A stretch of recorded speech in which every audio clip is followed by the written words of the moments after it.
Et dans les ordinateurs portables également, vous en trouverez. Vous en trouverez également dans les jeux. Vous en trouverez dans beaucoup d'appareils. La bobine boost, on la teste avec le test de continuité, le multimètre, c'est-à-dire le mode buzzer. D'accord? Et une bobine doit sonner. Une bobine doit sonner. Quand on la teste, si une bobine ne sonne pas, ça veut dire que la bobine l'a gâtée. Est-ce que vous avez compris? Une bobine, si elle est en bon état, va sonner au test de buzzer. Il va sonner au test de buzzer. On le retrouve généralement dans la partie alimentation, autour d'un circuit que nous appelons le power management.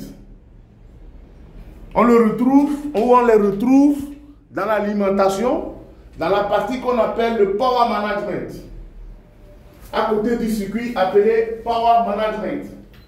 Le circuit qu'on appelle le power management, c'est autour de ce circuit-là que nous avons les bobines.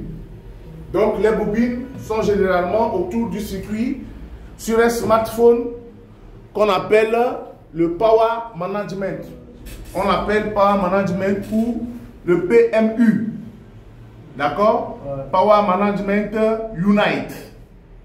D'accord? Donc, les bobines, on va les retrouver nombreuses autour du Power Management qui est abrévié PMD sur les iPhones, PMU ou PMU également PMIC. PMIC dans les Android. D'accord? Donc, nous avons les Apple et les Android. Donc, dans les deux téléphones, il y a des circuits qui sont les mêmes. Il n'y a pas un téléphone qui n'a pas un circuit différent. C'est pourquoi j'ai dit ici, à Leader Technologie, on va vous former pour que vous soyez compétent dans toutes les réparations de smartphones. Quand nous parlons de smartphones, ce n'est pas de la marque que nous parlons de tous les téléphones intelligents. Donc, quand on parle de téléphones intelligents, que ce soit deuxième catégorie, troisième catégorie, première catégorie, c'est la même chose. D'accord? Donc, un téléphone, et tout à l'heure, je vais vous le dire quand nous allons rentrer dans le fond. Envoyez des cœurs.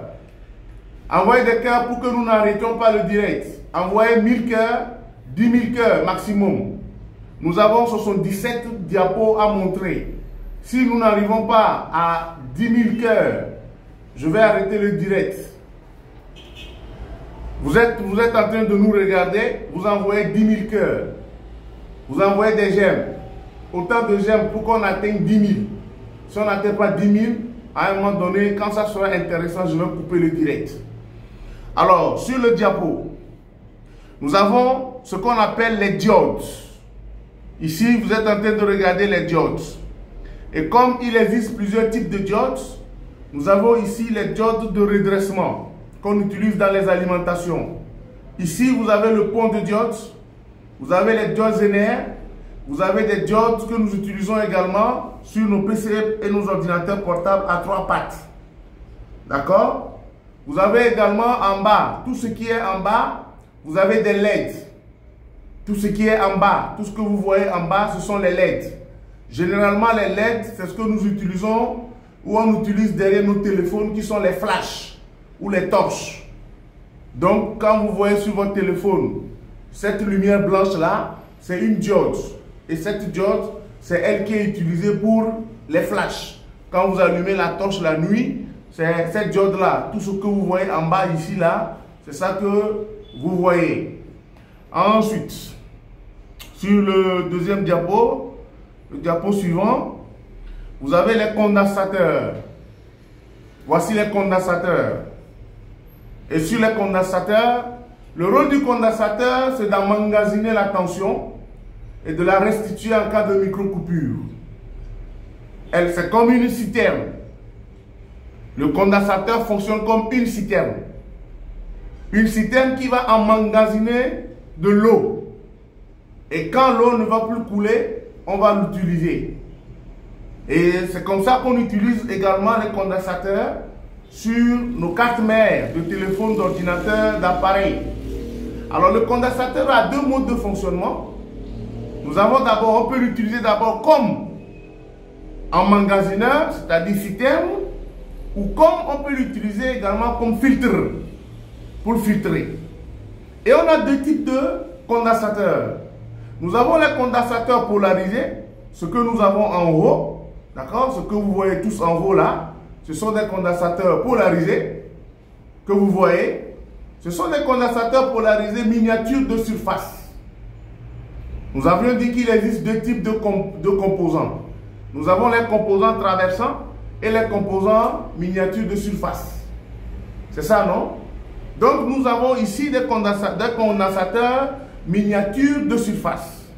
Sur un condensateur, on a des notifications. Ces notifications-là que vous voyez, ça vous permet de pouvoir déterminer la valeur de la résistance. D'accord? Alors, la bande qui se trouve sur le condensateur désigne le signe positif. Et l'autre bande, c'est le moins. D'accord? Vous suivez? Alors, sur le condensateur, vous avez l'écriture. Ici, nous avons la première, la deuxième, le premier et le deuxième chiffre significatif. Et le troisième chiffre, le troisième chiffre est le chiffre multiplicateur. Comme on a fait dans les résistances. C'est ça, non? Et ici, nous avons la tension de service, qui est celui-là. D'accord? Donc, la lettre indique la tension. Maintenant, quand vous voulez le connaître, vous cherchez sur Google codification des condensateurs miniatures de surface polarisés. Est-ce que vous m'écoutez? Code des condensateurs miniatures de surface polarisés.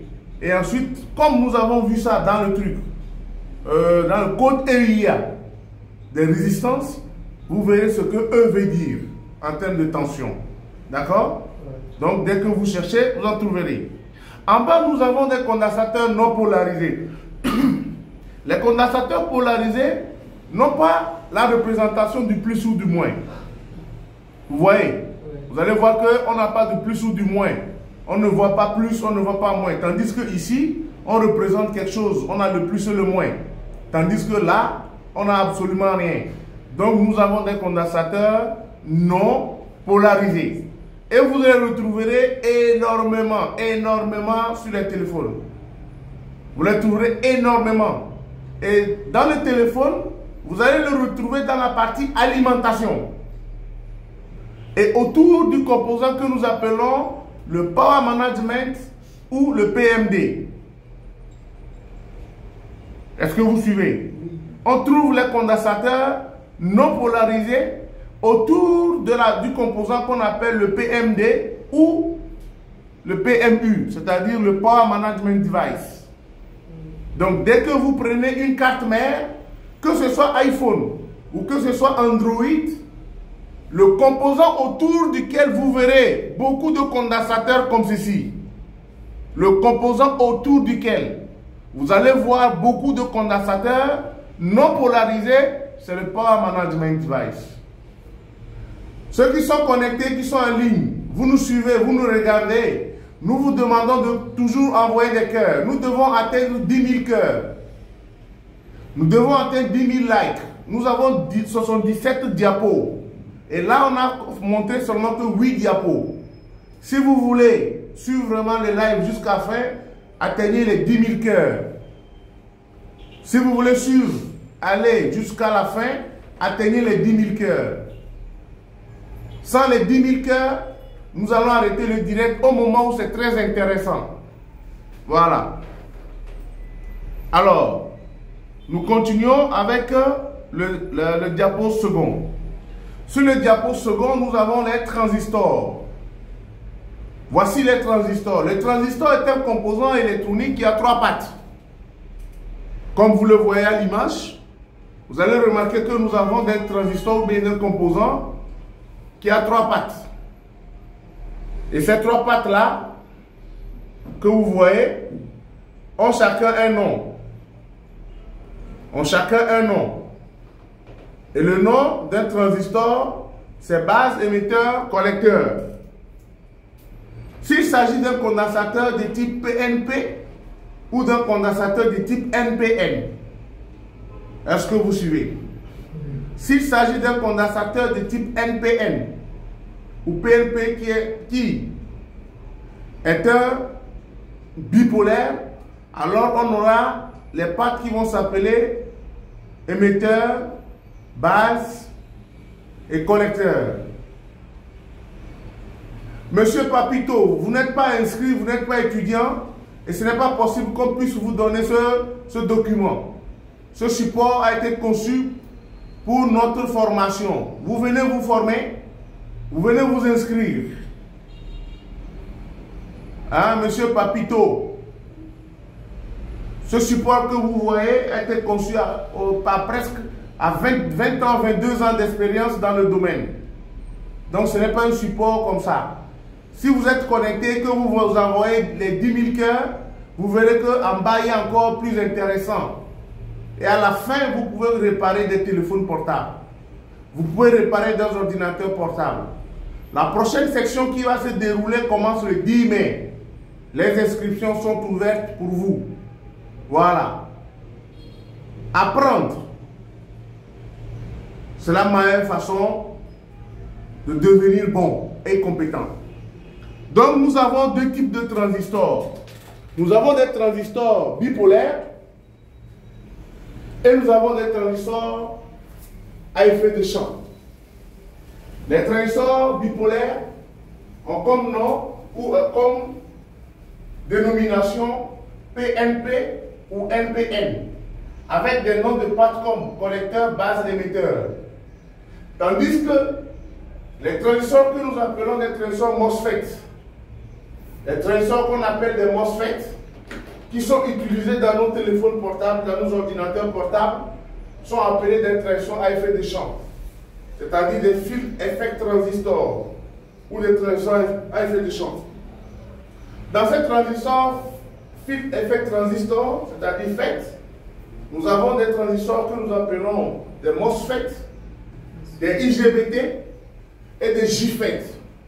Les transistors, vous les verrez ici. Vous avez le transistor bipolaire qui est là en haut ici. Et ensuite, vous avez le transistor MOSFET qui est en bas ici. La définition de MOSFET, ce sont ces Metal Oxide Semiconductor Field Effect Transistors. Donc, nous avons ici le transistor bipolaire qui est en haut ici. On donne la définition comme étant un transistor bipolaire permet d'assurer le rôle d'amplificateur de courant, d'adaptateur de tension. Vous avez les différents ici. Nous avons le transistor NPN et le transistor PNP. C'est le schéma qui détermine le transistor dont il s'agit. Si le transistor est de type NPN, la flèche au niveau de l'émetteur doit vous l'indiquer. Et si vous avez le transistor PNP, la flèche également en bas doit vous l'indiquer. Voilà comment est-ce que vous pouvez déterminer le type de transistor dont il s'agit. Mais aujourd'hui en électronique,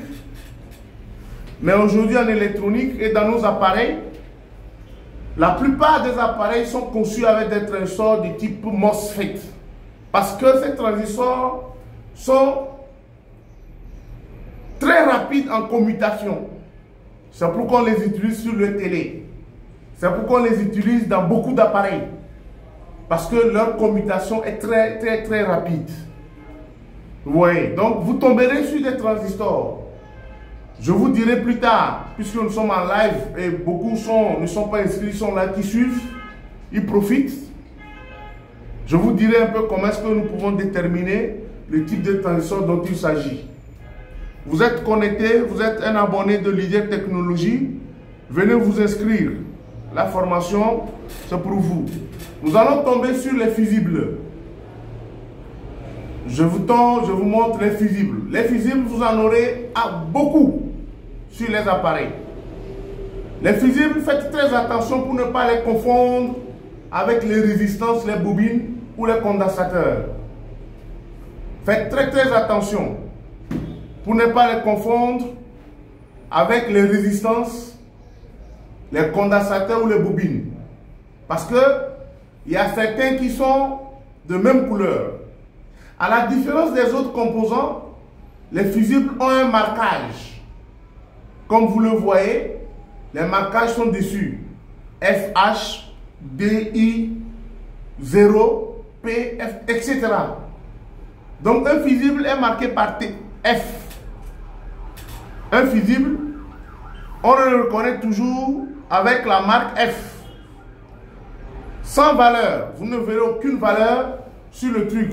S'il y a une valeur, ça veut dire que c'est le courant qu'il supporte.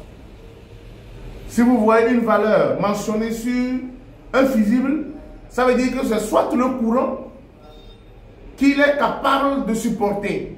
Si ce courant dépasse la valeur là, le fusible va se couper pour protéger votre appareil. Donc le rôle du fusible sur un appareil, c'est de protéger contre la surintensité. D'accord? Un bon technicien qui prend un appareil qui ne s'allume pas doit d'abord chercher le fusible. La première chose à faire, c'est de chercher le fusible. De tester le fusible et de voir si le fusible est bon. Première chose qu'un technicien fait. Un bon technicien qui fait la réparation, la première chose qu'il doit faire lorsque l'appareil arrive dans sa main, c'est de vérifier le fusible. Au test de continuité, c'est-à-dire je prends le multimètre, je mets ça en mode test de continuité ou diode pour avoir le bip sonore. Si j'ai le bip, alors je vais tester, je vais placer sur les bornes de mon fusible pour voir si ça sonne. Si ça sonne, ça veut dire que le fusible est en bon état. Mais si le fusible ne sonne pas, ça veut dire qu'il est coupé. Et là, vous pouvez remplacer. Et si un fusible coupe, l'appareil ne marche pas. D'accord? C'est bon? Bien. Ceux qui sont connectés, je reprends. Je rappelle que si vous êtes en ligne et que vous nous suivez, nous devons atteindre les 10 000 j'aime. Nous devons atteindre les 10 000 j'aime pour pouvoir continuer à suivre le live. Ce sont des documents, c'est une formation que vous avez en unique. Ici au Sénégal et à Dakar. Ailleurs, dans d'autres pays, il est extrêmement cher. Mais à Dakar, l'idée technologie fait le minimum pour pouvoir, le maximum, pardon, pour pouvoir former des jeunes qui sont intéressés. Pour vous dire stop au chômage. Le métier aujourd'hui qui va vous permettre de pouvoir travailler, de ne pas attendre quelqu'un, de pouvoir avancer, de pouvoir réparer partout, que ce soit dans votre chambre, devant votre maison, dans une petite boutique, c'est l'électronique. Et nous, nos modules, nous avons la réparation des smartphones, la réparation des PC portables, la réparation des télé Smart TV. Nous avons la réparation des Smart TV. Nous avons l'installation des caméras de vidéosurveillance. Nous avons également la sécurité électronique. Voilà. Donc, si vous êtes dans le besoin, vous savez que vous avez fait une formation, mais vous ne pratiquez pas. Vous n'avez pas le niveau. Vous ne pouvez pas travailler. Vous n'avez pas la force, vous n'avez pas le courage. Vous vous dites technicien, mais vous n'avez pas la compétence. Vous vous dites technicien, mais vous ne pouvez pas ouvrir un appareil. Voilà. C'est Leader Technologie qui vous forme. Il va vous former, vous sortez compétent. Vous sortez compétent. Vous sortez bien pratiquant. Vous sortez bien formé. Vous sortez très bien formé. Vous avez un petit frère à la maison qui n'a pas le niveau. Vous avez un petit frère qui veut apprendre un métier. Vous avez un petit frère qui tourne et qui attend chaque mois que vous lui donnez de l'argent. C'est le moment. Envoyez-le à Leader Technologie, il va se former. Vous lui trouvez une table, il va travailler. Voilà la vocation de Leader Technologie. Envoyez des cœurs. Pour continuer, pas suivre, envoyez des cœurs. Envoyez, partagez. Envoyer, partager. Nous allons continuer. Et quand je serai sur la 25e diapo, nous sommes sur le diapo 10. Lorsque je vais atteindre 25, à 25 diapos, c'est le 10e que vous êtes en train de voir. Ceux qui sont en ligne et qui nous suivez, vous pouvez commencer par compter à partir de ce diapo-là jusqu'à 25. Si à 25, on n'est pas à 10 000 gems, je m'arrête au 25e. Pour vous qui êtes en ligne, à partir de ce diapo qui est le 10e sur 77, je demande qu'on atteigne 10 000 gemmes.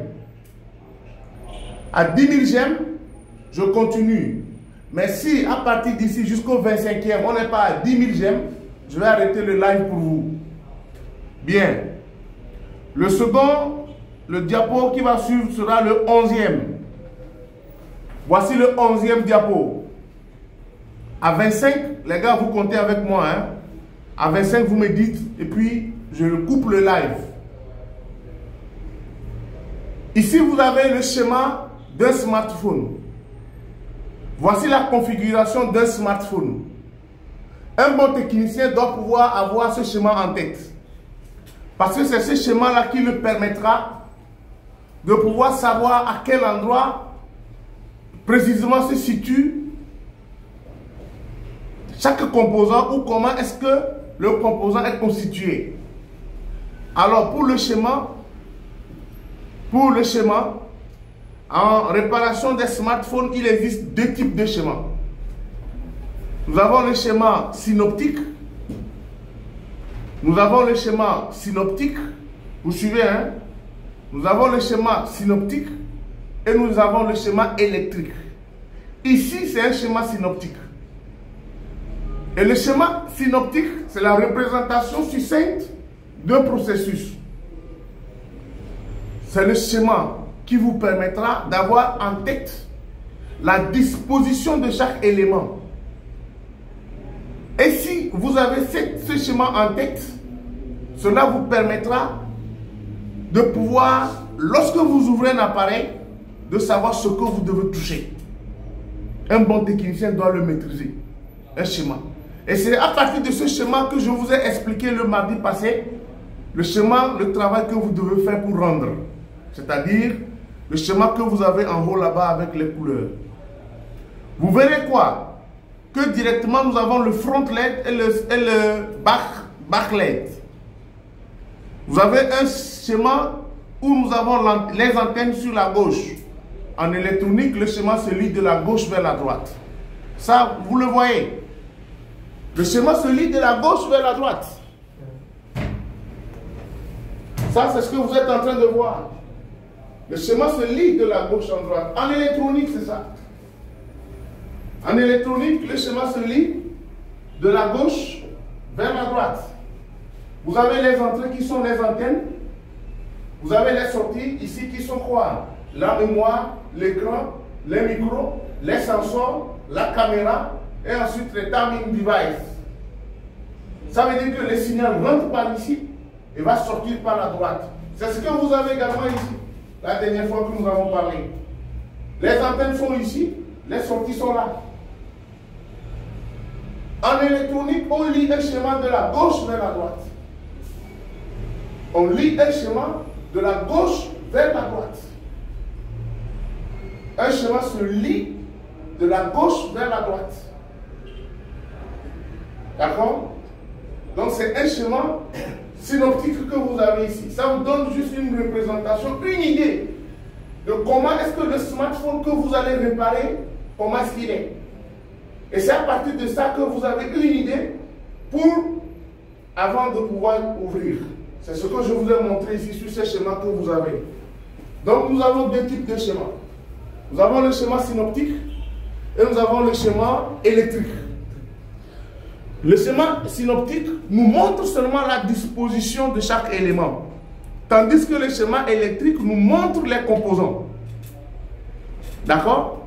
Et donc c'est le schéma électrique en fond que nous allons utiliser. Je vais vous montrer un type de schéma. Tout à l'heure, voilà un schéma. Je vais vous montrer un schéma tout à l'heure. Je vous montre un schéma. Je vous montre un schéma tout à l'heure. Qu'est-ce que lui-là il fait là-bas? Ce gars-là. Bien, voici un schéma synoptique. Vous voyez un schéma? Vous voyez un schéma synoptique ou un schéma électrique? Je vais un peu agrandir pour vous donner une idée. La loupe. Regardez, ce qu'on a appelé en anglais bloc diagramme. Vous voyez par exemple ici, un bon technicien, c'est ça qu'il doit pouvoir utiliser, il doit pouvoir faire. Bon, il ne passe pas. Regardez un peu. Vous voyez, vous avez quoi? Ici, c'est une entrée qui va rentrer dans quoi? Dans le système Bluetooth et le Wi-Fi. C'est la référence de votre module. Qu'est-ce que vous remarquez au niveau du Bluetooth? Vous allez remarquer qu'il y a des flèches qui font le in et le out. Nous avons la ligne du Wi-Fi, nous avons la deuxième ligne du Wi-Fi et nous avons le Bluetooth. Vous avez le Bluetooth, la ligne même de la musique est là. La ligne du Bluetooth même en termes de voix, c'est-à-dire que quand vous parlez, si votre téléphone est connecté par Bluetooth, quand vous parlez, sa ligne est différente de lorsque vous connectez un appareil qui joue de la musique. Donc les deux choses là vont passer par des chemins différents. Ensuite, vous avez le dehors, vous avez le codec. C'est-à-dire que vous avez un codeur-décodeur. Il va coder le signal et va le décoder en même temps. Pour rentrer dans quoi? Pour rentrer dans le circuit que nous appelons l'audio codec. C'est le circuit audio. Ces circuits audio là, vous avez ici la sortie du circuit audio.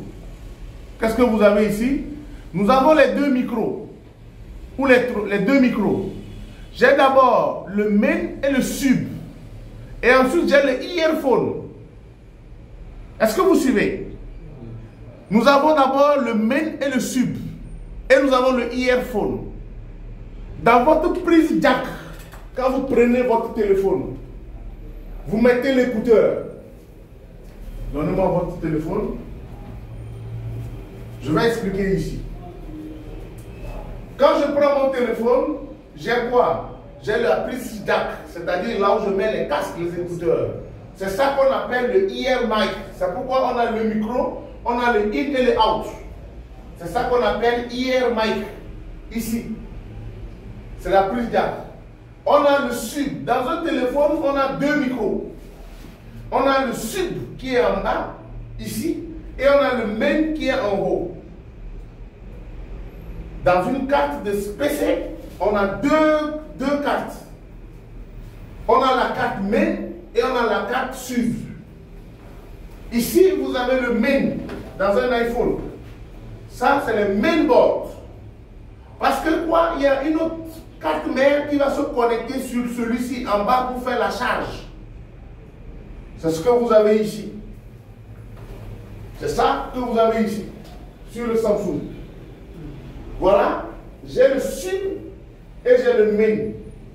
Les deux vont être reliés par le flash card. Ou bien le flash card, vous appelez ça ici flash card. Sur le subwave, on a le face microphone. C'est ça qui est ici, face microphone, ce qui est main. Et ensuite, on a le second microphone qui est encore en haut ici. C'est les deux que vous voyez. Et ensuite, j'ai ici maintenant quoi? La prise jack, là où je vais mettre le casque. Et tous ces trois micros là, tous ces trois ici, sont comment? Sont reliés à quel composant? Audio codec. Cherchez cette référence là, vous allez voir de quelle pièce il s'agit. Cherchez sur internet. Cherchez sur internet. La référence c'est S.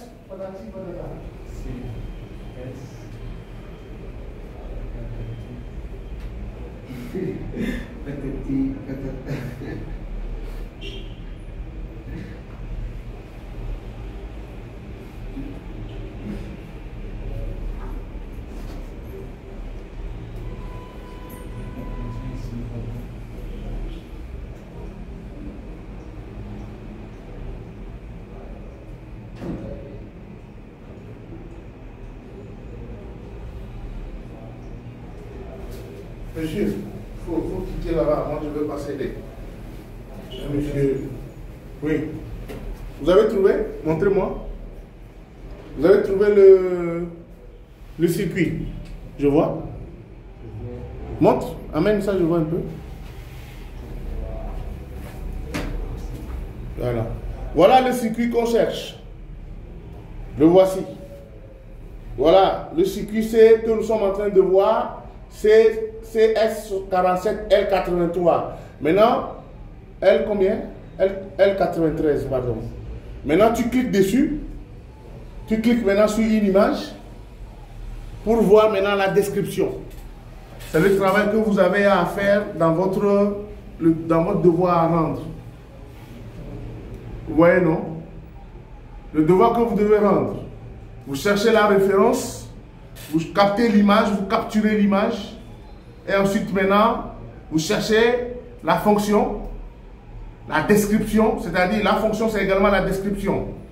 Dans la description, on vous dira le rôle que ce circuit fait. D'accord? Et ensuite maintenant, vous cherchez. Si par exemple, vous savez que ce circuit audio codec a pour rôle de faire sortir les sons, la radio, tout ce que vous voulez, ça veut dire que c'est le circuit audio, c'est lui qui doit faire jouer la musique et autres. Si je n'ai pas de son dans les haut-parleurs, la personne ne m'entend pas, mais j'ai remplacé les micros, j'ai remplacé les écouteurs, que ça ne va pas, c'est ce circuit-là que je vais changer. C'est tout. Le monsieur qui m'a posé la question sur les pannes aujourd'hui, là. Comme il veut que je lui donne tout, là. C'est eux qui aiment qu'on leur donne tout facilement comme ça. Il faut travailler. Bien. Messieurs, nous sommes sur laquelle? 11e. Les gens là qui sont connectés, qui nous regardent. Nous sommes sur le 12e. Sur le deuxième document, on va d'abord parler des smartphones et ses composants. Vous êtes connectés, nous sommes à 396 gemmes. Nous avons demandé 10 000 gemmes. À 25, je vais devoir arrêter ce live et passer sur Facebook ou sur YouTube. Connectez-vous sur nos pages Facebook, YouTube, Instagram, parce que le direct peut être long là-bas aussi. Vous vous connectez sur Instagram, vous vous abonnez sur YouTube, abonnez-vous à YouTube, parce que le direct il est large, il est long là-bas. Abonnez-vous à notre chaîne YouTube Leader Technology Group. Abonnez-vous à Leader Technology Group sur YouTube et vous verrez. Alors nous allons d'abord définir ce que c'est que le GSM. Parce que c'est sur le GSM que nous avons démarré pour avoir les smartphones aujourd'hui. Alors la définition de GSM c'est quoi? C'est Global System for Mobile Communications. C'est la définition du GSM. D'habitude on dit GSM, GSM, GSM, GSM. On dit GSM, GSM, GSM, GSM. C'est quoi le GSM? Le GSM, c'est une technologie. D'accord? C'est une technologie qu'on a mise sur place juste après la seconde génération des téléphones mobiles. C'est un standard numérique. Elle est plus évoluée. Donc le groupe de travail chargé de définir cette norme a été établi en 1992 par la Conférence européenne des administrations des postes et télécommunications. Avant, c'était un peu difficile, compliqué de pouvoir faire des appels. On n'en avait pas. On n'en avait pas. Mais avec le temps, on a eu des technologies plus avancées, parce qu'avant on avait le télégramme, le téléphone filaire, etc. où on utilisait. Après, il fallait commencer par utiliser le sans fil. Nous sommes ici sur la 13e diapo. Nous sommes sur la 13e diapo. Vous êtes connectés, vous nous suivez. Nous voulons que vous arriviez à 10 000 j'aime. À 10 000 j'aime, à 10 000 likes, nous continuons le live. À 10 000 likes, nous continuons le live. Mais si on n'atteint pas les 10 000, là, les 10 000 likes, les j'aime, à la 25e diapo, je vais arrêter. Voici un peu un aperçu de ce que nous appelons le réseau cellulaire. Quand on dit réseau cellulaire, téléphone cellulaire, téléphone cellulaire, téléphone cellulaire, c'est quoi un téléphone cellulaire si on vous pose la question?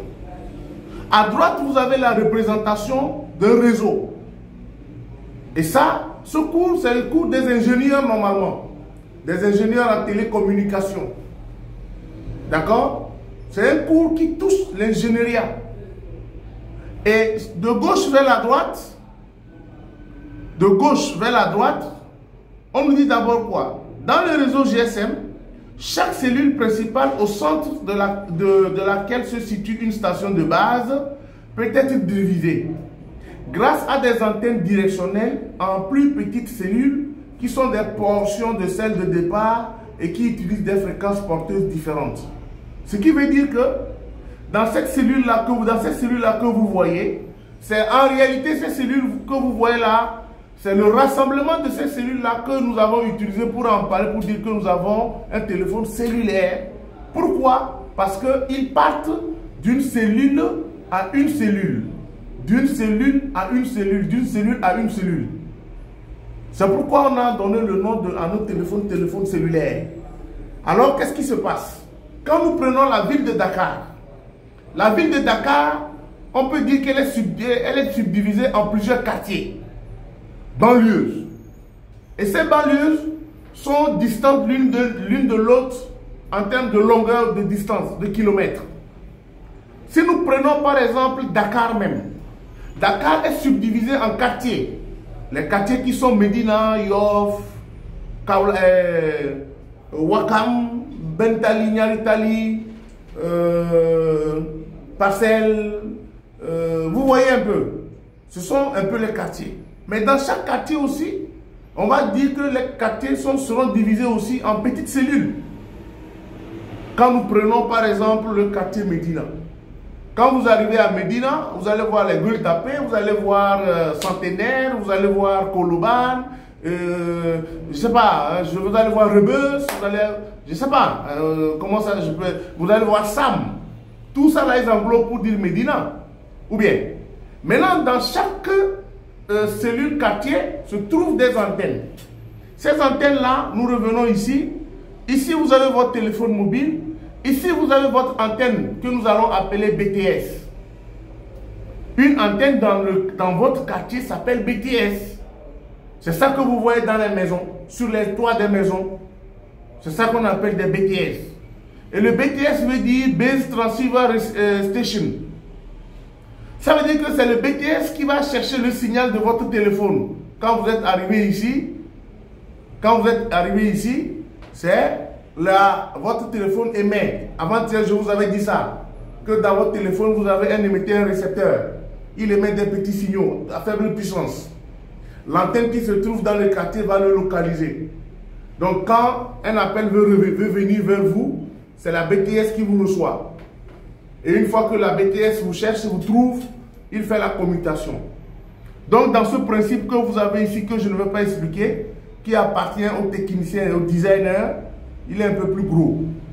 D'accord? Mais je vous montre seulement juste pourquoi est-ce que nous avons parlé, on parle de station, on parle de téléphone cellulaire. D'accord? Ici, il est plus grand que vous. Je vous montre juste l'aperçu et après, bon, ça c'est pas trop important pour vous parce que vous n'êtes pas des ingénieurs, vous êtes des réparateurs techniciens. Bien, je continue. Nous sommes sur la 14e diapo. Sur la 14e diapo, vous avez alors ici les fréquences. En GSM, nous avons des fréquences. En réseau téléphonique, ce sont des fréquences. Et les fréquences, c'est quoi? Les fréquences, ce sont le nombre de changements d'un signal, le nombre d'états d'un signal en une seconde. Plus la fréquence est rapide, plus le signal arrive très rapidement vers vous. Plus la fréquence est élevée, plus vous avez le signal qui arrive vers vous rapidement. C'est le cas par exemple ici où nous disons, en Europe, le GSM utilise les bandes de fréquence de 900 et 1800. Aux États-Unis, le GSM utilise les bandes de 850 et 1900. C'était ça au départ. C'est pourquoi quand ces appareils quittent, regardez bien la différence. Regardez la différence entre 900 et 1800 en Europe et en Afrique. Et maintenant, parce que nous nous basons sur les fréquences de l'Europe pour fonctionner. Tandis qu'aux États-Unis, on utilisait de 850 et 900. Ça veut dire qu'un appareil qui vient des États-Unis, qui est sur cette fréquence-là, ne peut forcément pas travailler. D'où il fallait décoder. D'où il fallait voir si la fréquence correspondait à ce qu'on utilise en Afrique. D'accord? Et plus tard, on a commencé par créer des téléphones. C'est les premières générations. C'était les téléphones où on utilisait seulement que la voix et ensuite les analogues basés protocole, c'est-à-dire les messages et autres. Regardez un peu la représentation du bonhomme. La première génération jusqu'au 4G. La différence, vous voyez, c'est comme quelqu'un qui a fait attention, préparez-vous, prêt, partez. À chaque étape, vous voyez un peu comment est-ce que ça se passe. Et quand nous voyons la première génération, le gars était encore courbé. Il était, préparez-vous.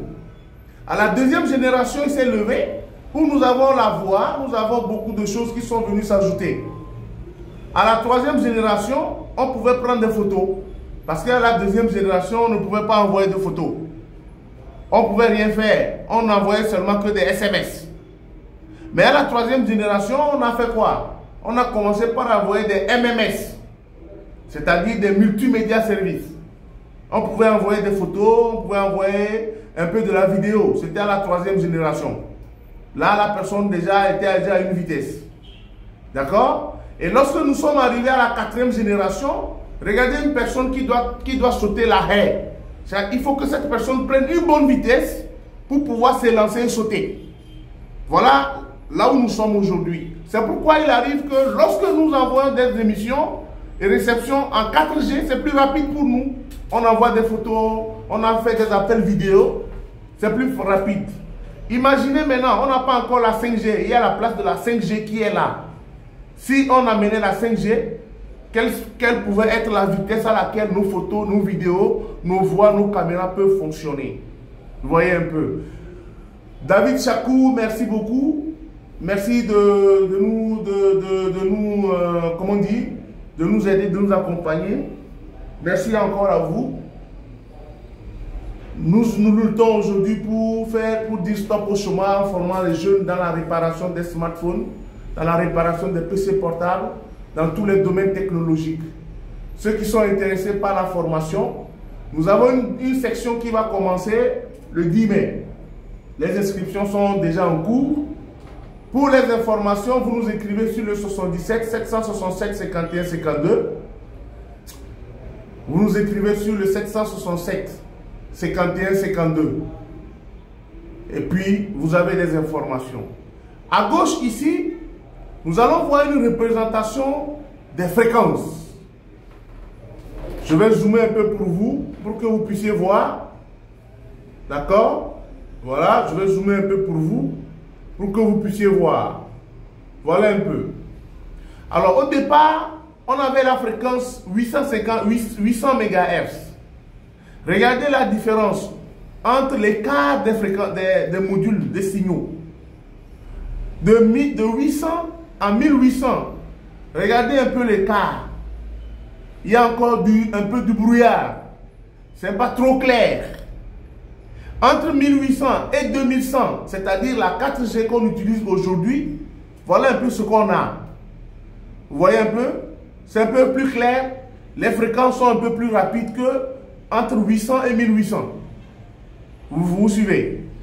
Entre 2100, qui est la fréquence 4G qu'on utilise actuellement, et la 2600 qui sera la fréquence de la 5G, 3600, 3100, la fréquence de la 5G, regardez comment on peut filmer où les signaux arrivent même en ville où on a des images vraiment très claires. Ce qu'on appelle la haute fréquence idéale pour les milieux urbains. C'est pourquoi il arrive que en smartphone, je reviens encore pour dire que dans l'ingénierie de la télécommunication, on a deux types de transmission. On a la transmission rurale, c'est-à-dire en zone rurale, et nous avons la transmission en zone urbaine. La zone urbaine, ce sont les zones à haute densité de population. C'est comme la ville. D'accord? Et une ville, on a des immeubles. Et ces immeubles, normalement, vont former des miroirs contre les signaux. Donc, il faudra que les signaux soient modérés. C'est-à-dire, les signaux auront des reflets sur les immeubles. Ce qui fera que à certains endroits, on n'aura pas totalement les bonnes fréquences. Mais en zone rurale ou la campagne, comme on dit, vous voyez cette maison avec une antenne. Vous voyez, après, il n'y a plus rien. Il n'y a que l'arbre. C'est-à-dire que d'ici, la fréquence va aller quoi? Ça va vraiment, c'est long et tout. Et d'ailleurs, même c'est sur cette base-là même que beaucoup de techniciens ou d'opérateurs jouent.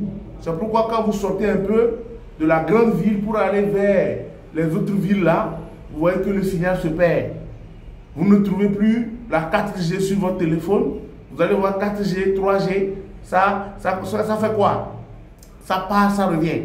Là où il n'y a même pas ce qu'on va dire en rase campagne, vous ne verrez même pas la 3G, vous verrez peut-être la 2G. Pourquoi? Parce que là-bas, la densité, l'utilisation n'est pas assez élevée. Donc on ne mettra pas trop de puissance là-bas. On va le recueillir et l'utiliser en ville pour vraiment une zone vraiment où les gens sont plus nombreux. D'accord? Ça, c'est deux passages. Sur la 15e diapo. Sur la 15e diapo, voici un peu l'architecture d'un réseau. Voici un peu l'architecture d'un réseau, de comment est-ce qu'un réseau est fonctionné. Vous avez à gauche nos téléphones portables qui vont émettre vers les antennes, ce qu'on appelle des BTS. Les BTS qui vont maintenant venir vers les base switching centers, c'est-à-dire lorsque votre téléphone a émis l'appel, les BTS ont capté. Ils vont s'interconnecter à partir du BSS. Là, nous sommes toujours dans le GSM. En sortant du GSM, nous rentrons maintenant dans le module où ça, c'est chez l'opérateur. L'opérateur a un serveur que nous allons appeler MS, c'est-à-dire Mobile Switching Center. C'est lui qui va connecter tous les téléphones. Mais avant cela, on ira d'abord chercher votre information dans la VLR, c'est-à-dire dans un réseau que nous appelons Visitor Location Register, qui lui maintenant, c'est là où les abonnés sont. C'est pour pouvoir appliquer les tarifs, etc. Mais entre-temps, au niveau du MMS, il va faire aussi toutes ces fréquences, il va faire ses recherches. Ces recherches, c'est un autre réseau et je ne vais pas trop la définir parce que ça n'appartient qu'à l'opérateur. Ça ne vous concerne pas. Je ne dirai pas. Je ne vais pas expliquer trop là-dessus. Ensuite, nous allons partir sur la fréquence que nous utilisons. Il est intéressant d'en parler, la LTE. Nous sommes sur la 4e génération. C'est ce que nous utilisons actuellement. La LTE est un acronyme de Long Term Evolution. Long Term Evolution. C'est une nouvelle norme pour les sans-fil. Pour résumer très simplement, c'est un peu comme si les réseaux sans-fil passaient du DVD au Blu-ray. Les réseaux actuels les plus modernes, ceux qui utilisent probablement à l'heure actuelle, utilisent la norme HSPA+. C'est ce que vous voyez sur votre téléphone, H+, H+. C'est ce qu'on appelle la LTE. C'est une nouvelle technologie qui est plus avancée que l'autre. Avant, on utilisait des DVD. Même quand vous voulez télécharger quand vous voulez télécharger par exemple un film, on vous dit Blu-ray ou bien SVD. On est parti du VCD, les CD. On est parti de VCD, on est parti des cassettes audio, vidéo, pour arriver au VCD. Des VCD, on est parti au DVD. Des DVD, on est arrivé au Blu-ray. des Blu-ray maintenant, nous sommes en train d'arriver sur les MP4. Et on est en train d'augmenter. On arrive aujourd'hui au HDMI, au Full HD. Vous voyez un peu, c'est la différence, c'est à peu près ça. On est parti du GSM et là on est au niveau de ce que nous allons appeler la LTE. Actuellement, c'est la 4G qu'on utilise. Et la 4G utilise la technologie LTE qui est plus rapide, qui est plus sophistiquée que la GSM. Je continue maintenant. Bien, nous sommes sur la 17e diapo. Sur la 17e diapo, messieurs, ici c'est plus intéressant parce que les choses sérieuses commencent ici. Les choses sérieuses commencent ici.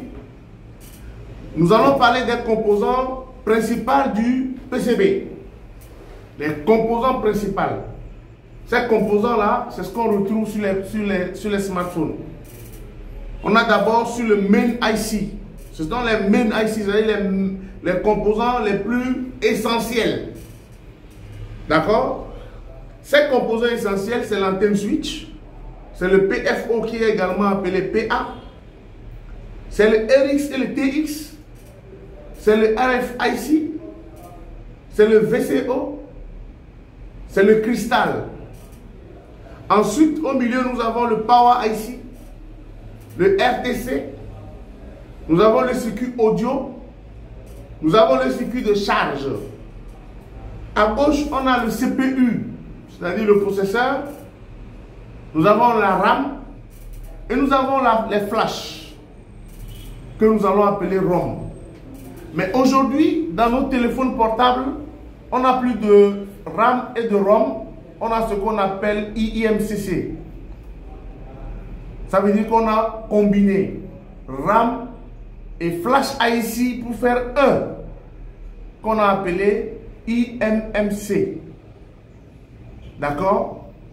Donc voilà un peu les composants qui sont dans votre téléphone portable.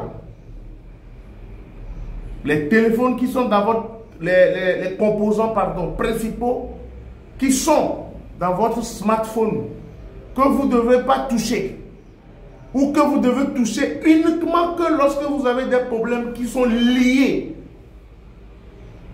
Si je prends l'antenne switch, j'en ai parlé la dernière fois, c'est cet élément-là qui est en haut de votre schéma. Il est toujours en haut du composant, de la carte mère. Et on nous dit que cette antenne switch, c'est lui qui gère quoi? C'est lui qui gère quoi? C'est lui qui gère les connexions des signaux. C'est lui qui gère les connexions des signaux. C'est-à-dire que c'est lui qui va commuter les fréquences. C'est lui qui doit commuter les fréquences qui doivent aller sur quoi? Sur notre circuit réseau. C'est lui qui doit le commuter. Si lui, il est gâté, ça veut dire quoi? Que nous aurons un problème de quoi? Nous aurons un problème de réseau. C'est ce qu'on a dit, non? C'est ce qu'on a dit. Ou on n'a pas dit ça? Mais comme ils dorment là. Comme ils dorment là. Ils dorment, ce gars. Ils dorment, ce gars.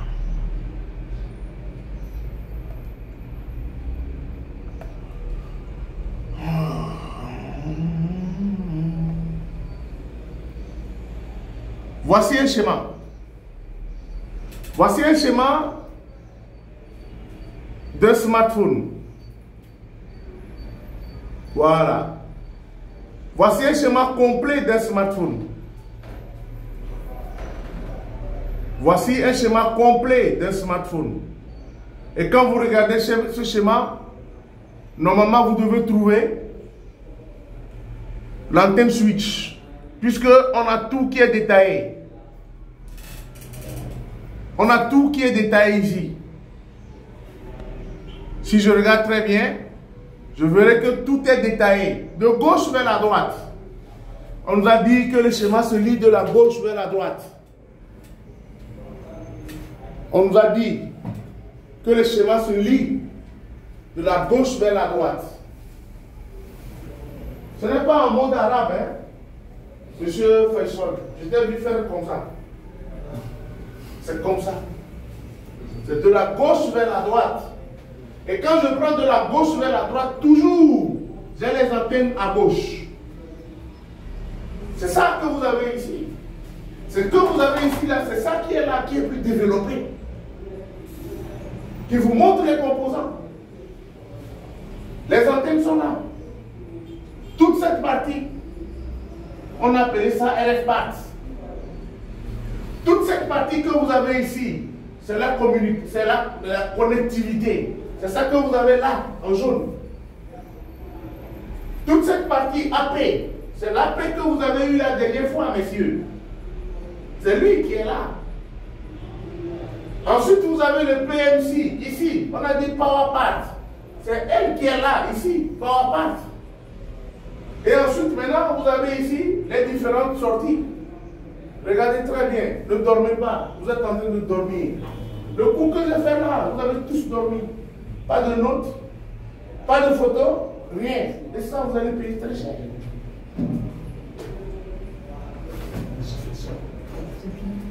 Quand vous êtes là, vous pouvez dormir. Quand ça va vous surprendre, là, ça va vous dormir. Ça va vous surprendre, hein.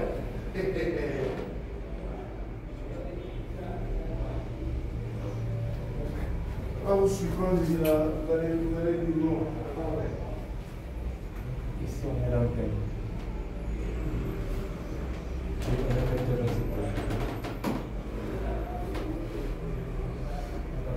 Tout à l'heure, on vous a parlé des différents composants. On vous a parlé des différents composants essentiels. Vous êtes restés en train de regarder. On vous a montré tous les différents circuits intégrés qui rendent les différents circuits parts. C'est ça qu'on est arrivé là maintenant. Vous regardez. Comme ça, vous dormez. Parce que la fraîcheur.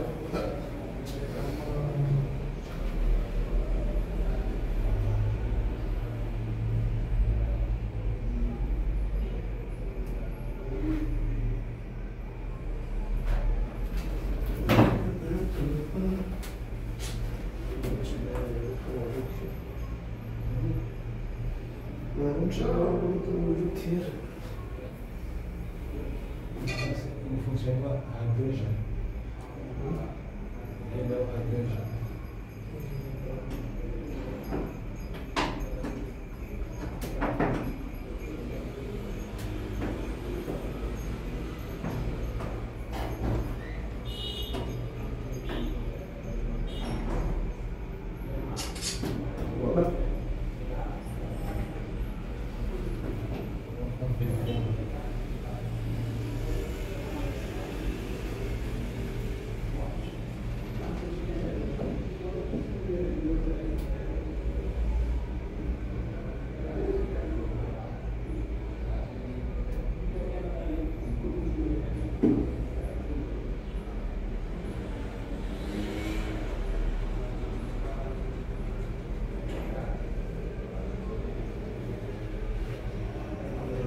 Mexer.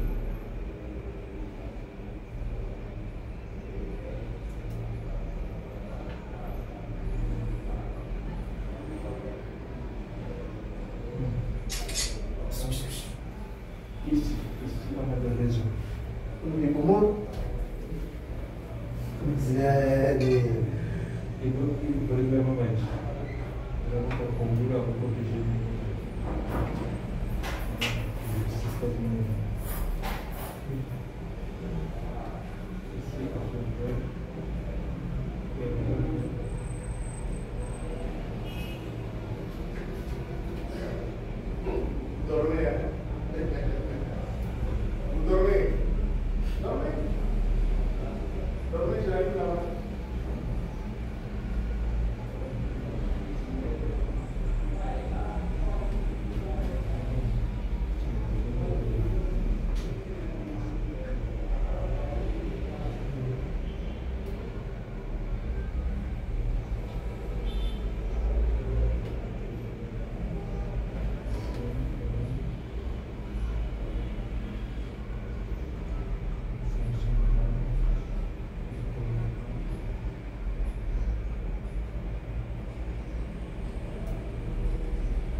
Je continue.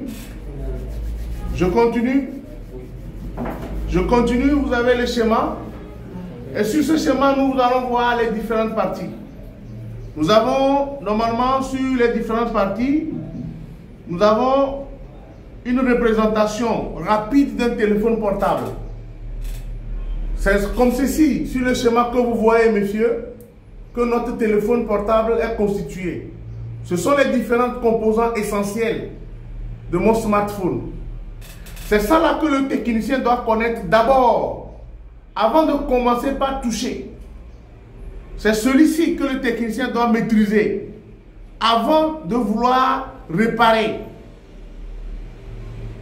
Si vous ne maîtrisez pas ça, monsieur, ça ne vaut pas la peine de chercher à bricoler. Parce que la disposition de chaque élément sur un smartphone a sa fonction. À quel endroit précisément on doit trouver le circuit codec? À quel endroit on va trouver le Power Management IC? À quel moment on doit trouver, par où on doit trouver le réseau? Il faut d'abord connaître toutes les différentes parties de mon smartphone avant de vouloir réparer. Si mon schéma ne me dit pas, si le schéma, le jeudi quand vous voyez le chinois qui répare un appareil sans problème, si vous voyez un chinois, un thaïlandais, un indien réparer un téléphone sans problème, c'est parce qu'il maîtrise le schéma. C'est parce qu'il a pris ce schéma, il le connaît par cœur.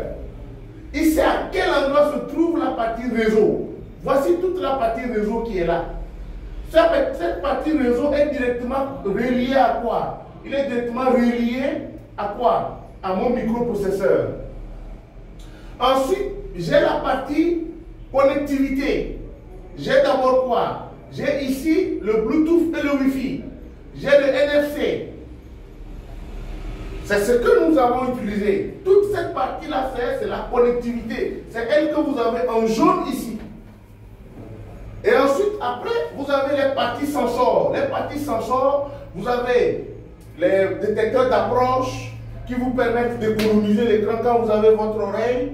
Vous avez le GPS. Vous avez tout sur les oreilles. C'est ça qui est là ici. Qui aussi est relié au microprocesseur. Derrière, maintenant, nous avons quoi? La carte mémoire, ce que je viens de dire tout à l'heure qui s'appelle le eEMC. Voici la mémoire ROM, eEMC et RAM combiné. Ensuite, vous avez le volume, les touches volume. Vous avez le combo, c'est-à-dire double SIM ou SIM combiné en mémoire. Vous avez ensuite maintenant la partie écran. Et dans la partie écran, c'est quoi? Première caméra, deuxième caméra. La touche tactile et l'écran. En haut ici, vous avez quoi? Vous avez ici le circuit de charge, le circuit audio amplificateur, le circuit audio amplifié et mélangé avec quoi? Avec le Power Management IC. Il faut d'abord le connaître. Le bon technicien, un technicien qualifié pour réparer un smartphone doit maîtriser ce schéma-là. Voici le schéma. C'est ce schéma que vous êtes obligé, censé de connaître avant de vouloir dire que vous êtes un technicien.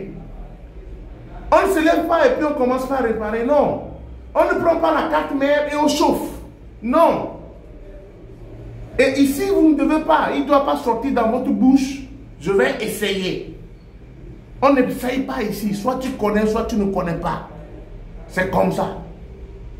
Soit tu connais, soit tu ne connais pas.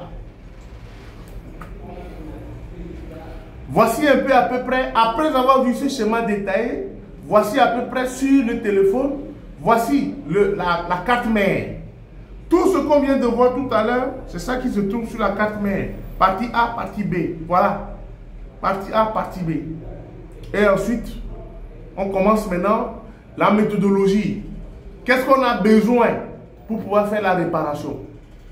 On a besoin de quoi? Et ici, maintenant, on nous donne un diagramme de réparation.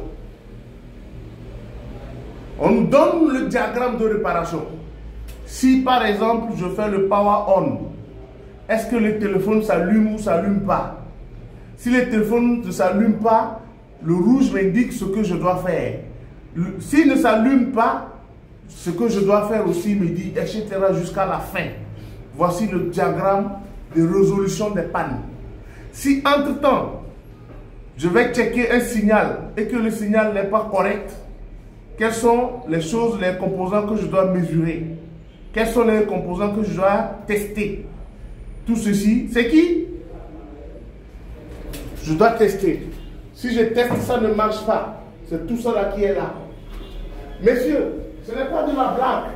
On n'est pas ici dans la rue. On n'est pas ici dans la rue. On ne fait pas une formation de rue. On fait une formation technique et pratique.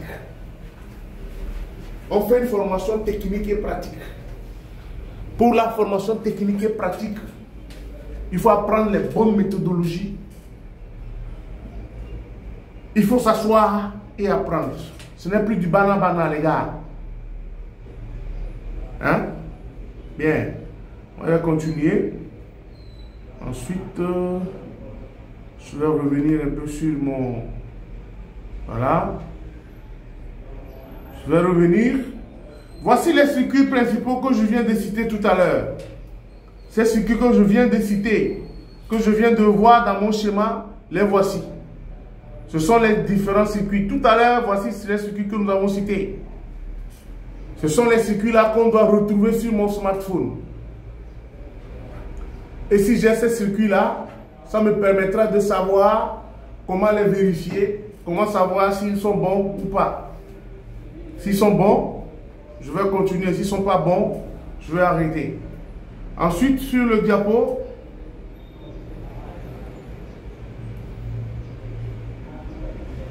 j'arrive, je ne suis pas sur le diapo. Où est le diapo? Où est la souris?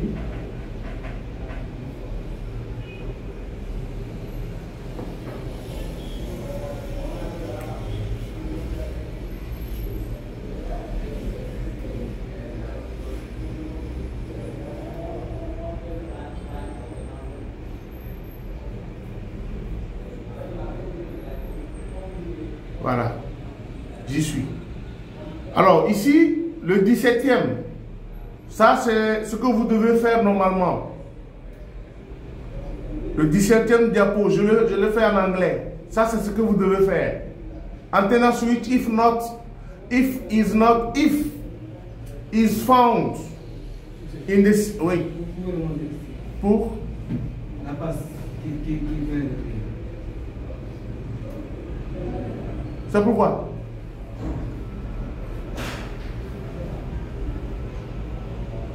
Oui, c'est bon.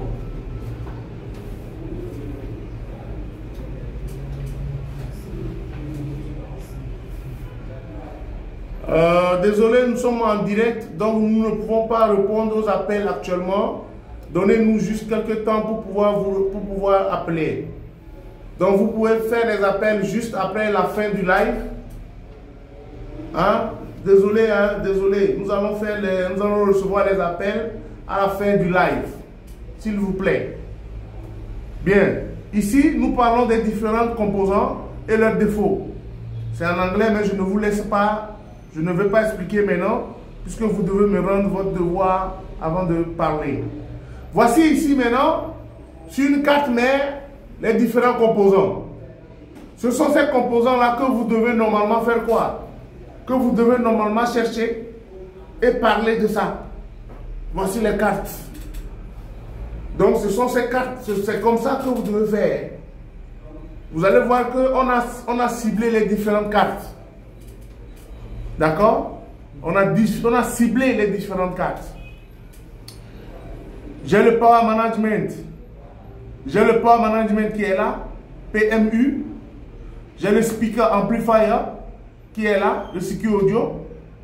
J'ai ici le IMC, c'est-à-dire mémoire RAM-ROM combinée. J'ai le CPU, c'est-à-dire le processeur qui est là. Sous le couvercle en fer ici se trouve le PA, le 3G et le RFPA. Ensuite, vous avez le connecteur de batterie, le connecteur du main, c'est-à-dire en bas. Vous avez le connecteur de l'écran et ici vous avez fingerprint connector. Voilà un peu les différences. Ensuite, on est à 22. Ceux qui sont connectés, on n'est pas encore à 1000. On n'est pas encore à 10 000 j'aime. Donc, je vais aller sur la 23e. Voici la 23e diapo. Et tout à l'heure, à la 24e, à la 25e, je vais couper les lives. Parce qu'on n'est pas à 10 000 j'aime. Chambani, merci beaucoup, mon Chambani Tech. Mais tu n'es pas vite connecté. Parce que j'avais demandé qu'on atteigne 10 000 likes pour atteindre, pour continuer. Les gens sont là, ils n'ont pas envoyé des likes. Et on va arriver tout à l'heure au 25e diapo. Alors, nous avons deux faces sur une carte mère. Le front A et le front B. Tout à l'heure, je vous ai montré le front A. Ici, voici le front B, c'est-à-dire l'arrière. Donc, vous avez ici les différents connecteurs. D'accord? Donc, voilà un peu ce que vous devez faire comme travail. Sur le diapo 24, voici le 24e diapo. Et sur ce diapo, évidemment, on a encore fait quoi? On a encore ciblé. Les mêmes composants que vous devez rechercher, c'est ça, hein? Le travail que vous devez faire à rendre là, c'est ça que vous êtes en train de voir comme ça. Vous devez le travailler. Vous devez chercher la fonction de chaque circuit intégré que vous avez en rose. Vous devez chercher. Et c'est à partir de là que vous allez connaître la fonction de chaque circuit qui va vous permettre, en tant que technicien, de ne plus toucher n'importe quelle carte, de n'importe quel composant. Les gens ont l'habitude de toucher. Les gens ont l'habitude de souffler la carte. Mais quand vous soufflez la carte, qu'est-ce que vous soufflez en réalité? Non, ce n'est pas la poussière, parce qu'ils allument le fer à air chaud. Et ils commencent par souffler. Zzzz, parce qu'il a amené la carte, il dit que le téléphone ne s'allume pas. On commence par souffler. Vous soufflez quoi? Quelle diode? Ça veut dire que c'est comme toi, tu es un... comment on dit? Tu es un docteur. Hein? Tu as un malade qui vient et tu prends le malade qui te dit docteur, je suis malade. Tu le dis non, va te coucher, je prends le ciseau et je prends les ciseaux, je te coupe en même temps. Voilà. C'est ça ce qui se passe. Donc les gars, le travail que vous devez faire, vous devez maîtriser les composants. Ces composants qui sont les circuits intégrés. Ces composants qui sont les circuits intégrés. Quand on amène un appareil, l'appareil ne s'allume pas. On ne chauffe pas la carte mère. On ne lave pas la carte mère avec du diluant. Les gens ont pris l'habitude de laver la carte mère avec du diluant. Le diluant est formellement interdit en réparation des smartphones. Bref, en réparation électronique, le diluant est interdit. Le diluant est formellement interdit. Mais la plupart des techniciens qu'on voit en ville, ce sont des techniciens qui prennent le diluant et commencent par laver la carte mère. Après, ils vont aller le sécher au soleil. Quand ils vont le sécher, ils vont monter, l'appareil ne s'allume plus. Ou l'appareil va s'allumer et va s'éteindre. Il va dire non, que c'est la batterie qui est déchargée. Alors qu'il vient de tuer la carte mère. Je vous montrerai dans le prochain cours comment votre PCB est constitué. Comment on a fabriqué le PCB. Pourquoi on n'utilise pas le diluant pour nettoyer la carte mère? Oui. On peut utiliser le dégrippant. Quoi? Dégrippant. Non. Le dégrippant, c'est pour la rouille, pour les fers. Le dégrippant, c'est pour la rouille. Le dégrippant, c'est pour la rouille. Il faut savoir ce que vous devez utiliser, les gars. Le dégrippant, c'est pour la rouille. Et c'est ça. C'est pourquoi quand tu vois même le soudeur, quand il n'a pas de dégrippant, il va acheter le Coca-Cola pour verser sur les fers. Le dégrippant, c'est pour la rouille. Il y a des solutions appropriées. On appelle IPA. Il y a des solutions qu'on appelle des IPA. Ce sont ces solutions qu'on utilise pour laver. Ceux qui utilisent le kérosène, ceux qui utilisent l'essence pour laver les cartes mères là, vous êtes des tueurs de cartes mères. C'est vous qui tuez les cartes des gens. des clients. Ceux qui utilisent les diluants, eux là, c'est les morguiers. Ceux qui utilisent les diluants pour laver la carte mère là, c'est les morguiers ça. C'est eux les croque-morts. C'est eux qui sont au cimetière, qui enterrent les cartes mères. C'est eux. Un bon technicien n'utilise pas du diluant pour laver une carte mère. Un bon technicien n'utilise pas le pétrole. C'est interdit. C'est pourquoi il faut arrêter d'aller chez les techniciens qui n'ont pas reçu de formation. C'est pourquoi un technicien qui ne connaît pas les composants, il ne faut pas aller le voir. C'est pourquoi il ne faut pas donner votre téléphone à un technicien qui va dire « je vais faire pour voir ». Si vous donnez un appareil à quelqu'un qui dit « je vais faire pour voir », ça veut dire que lui, c'est un tueur. Il ne sait pas, mais il veut faire pour gagner l'argent. Ah non, non, non, non, non, non, non, non. Venez suivre la formation en bonne et due forme. Venez apprendre comment on le fait. Et non de faire du banana. Je suis sur la 27e diapo. Et ici, ce sont les différents composants que nous allons voir très prochainement. Messieurs, en attendant cela, que vous puissiez préparer votre devoir pour me le rendre. Votre exposé. D'accord, messieurs? Ça, ce sont à partir de l'autre diapo que j'ai commencé tout à l'heure.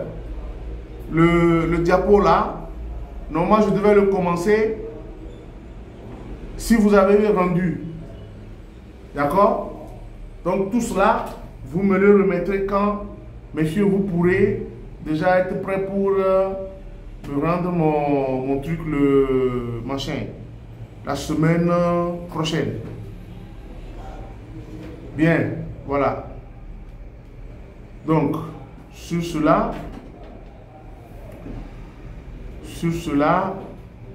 bien, je vais un peu voir ça rapidement. Sur cela, je vais un peu faire ça. Je vais montrer dans le document numérisé. Voilà. Je vous présente maintenant dans le document numérisé. Voilà un peu. Ça va être un peu blanc. Vous allez voir le schéma de principe. Quand on parle de schéma de principe, voici le schéma de principe. D'accord? Voici le schéma de principe. Tout ce que vous êtes en train de voir là, ce sont les circuits intégrés dont nous avons parlé tout à l'heure. Quand vous regardez un peu le principe, vous allez voir que la caméra a son contrôleur, c'est-à-dire son circuit intégré. L'écran a son contrôleur graphique, c'est un circuit intégré. La tactile a son contrôleur, c'est un circuit intégré. Le clavier, les touches du clavier ont un contrôleur, c'est un circuit intégré. Dans cette partie qui se trouve être l'antenne, on l'a encadré dans un pointillé. Toute cette partie-là, c'est ce que nous allons appeler la partie quoi? Que nous allons appeler la partie réseau. Ensuite, nous avons une autre partie qui concerne quoi? Qui concerne quoi? Les RAM, le processeur et les super IO, les sorties in-out. Ça, c'est la partie microprocesseur AP. Et ensuite, nous avons le contrôleur SIM, c'est-à-dire le circuit intégré qui gère la carte SIM. Après, nous avons les deux types de ROM. Nous avons la RAM et la ROM. Nous avons d'abord deux types, la NAND et la NOR. Les deux vont former le ROM. Les ROM combinés à la RAM maintenant vont devenir le IMC, le IMMC, Embedded Multimedia Card. Donc aujourd'hui sur nos smartphones, que ce soit sur les iPhones, que ce soit les nouveaux Android, on n'a plus ROM et RAM. On a IMMC. Après cela, ici il vous indique quoi? Ça vous indique un micro et un haut-parleur qui vont, ici vous avez un filtre. Le filtre va maintenant s'appliquer à quoi? À un amplificateur audio codec qui aussi va faire in et out. Donc vous avez le circuit in et out et ensuite maintenant qui va rentrer dans le, qui fait partie de quoi? De la partie main. D'accord? Donc voilà un peu comment nous parlons du circuit. En électronique, on a deux types de schémas. Nous avons le schéma synoptique et nous avons le schéma électrique. Retenez très bien. En électronique, on a le schéma synoptique et on a le schéma électrique. Ceux qui ont tendance à se tromper, ceux qui ont tendance à s'oublier, ceux qui ont tendance à faire du banabana. Quand on suit une formation, on ne devient plus banabana, on devient professionnel. On devient professionnel. Le prochain cours, est-ce que je vous ai déjà donné la fiche de dépôt? On l'avait déjà fait? Fiche technique de dépôt et de maintenance. On l'avait déjà fait? Non. On l'a pas fait. Yeah. On va le faire la prochaine. Alors, après cela, maintenant, vous avez... Bon, nous avons les hard solutions qui sont là. Et ça, on l'aura après que vous ayez rendu votre truc. Messieurs, ça c'est un PCB. Voici un PCB. D'accord? Un PCB qui est relié, attention, ce que nous allons appeler la micro-soudure. C'est-à-dire que vous avez un circuit ici. Par exemple, des circuits qui ne marchent pas. S'il faut réparer, il faut soulever le circuit avec des lignes, avec les fils de shunt, faire ce que nous allons appeler le jumping. Vous voyez? Donc voilà un peu comment ça se passe. Sur cette carte mère, vous avez ici le subwoofer où nous avons le château. D'accord? Vous avez les bobines, les condensateurs, les circuits intégrés, etc. que vous verrez un peu plus tard. Pour le moment, vous êtes encore trop petit. Voici le schéma de principe. Ouais, voici un schéma de principe. Toujours on nous montre quoi? L'antenne de gauche vers la droite. Et juste après, vous avez les 4 mères. Juste après, vous avez les 4 mères. En haut, vous avez les schémas électriques. Je vous montre tout à l'heure.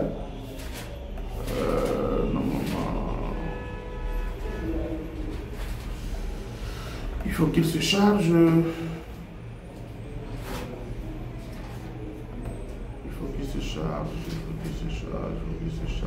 Ici, ce sont les processus de réparation hein, pour chaque niveau. Si vous n'avez pas, vous avez un problème, c'est pour chaque niveau. Je suis en train de perdre le schéma. Bon, j'ai perdu le schéma que je voulais. Je vais voir ça. Je vais voir command cover. Je vais voir ça un peu. Le prochain cours, ce sera le command cover. Non, pas le command cover. Le prochain cours, nous avons le DC Power que nous allons faire. C'est un cours très important aussi. Nous avons un cours important sur le DC Power. Le DC Power. Abonnez-vous massivement pour suivre les cours. Vous activez la cloche, la notification. Dès que nous sommes en live, vous nous suivez. Vous vous abonnez sur YouTube, vous vous abonnez sur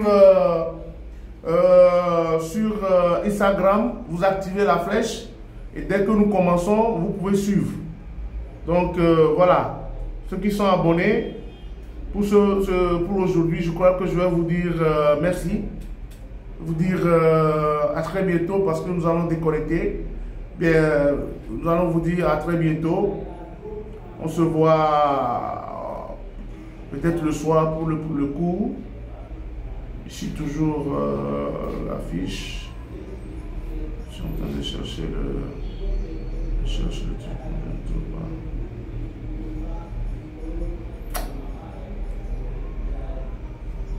Messieurs, vous avez du travail.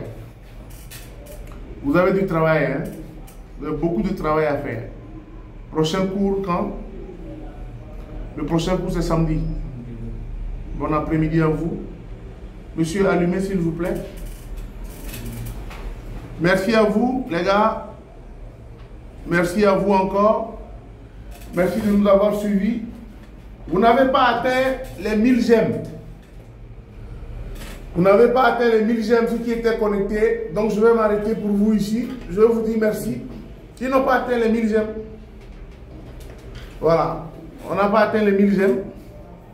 On va arrêter le direct ici. Maintenant, si vous êtes ceux qui sont à Dakar, qui sont intéressés, voilà. Vous nous écrivez sur ce numéro-là. Vous nous écrivez sur WhatsApp, sur ce numéro. D'accord? Vous écrivez sur WhatsApp, sur ce numéro. Et ensuite, maintenant, vous répondez au questionnaire et vous choisissez votre module. Et c'est ce module-là qui va vous permettre, à ce questionnaire-là, de vous donner un peu comment est-ce que ça va se passer. Messieurs, merci beaucoup. Messieurs, on va se dire à quand? On se dit à samedi? Ouais. À samedi, à très bientôt. À très bientôt à vous. Rentrez bien. Vous êtes dans le carême, reposez-vous.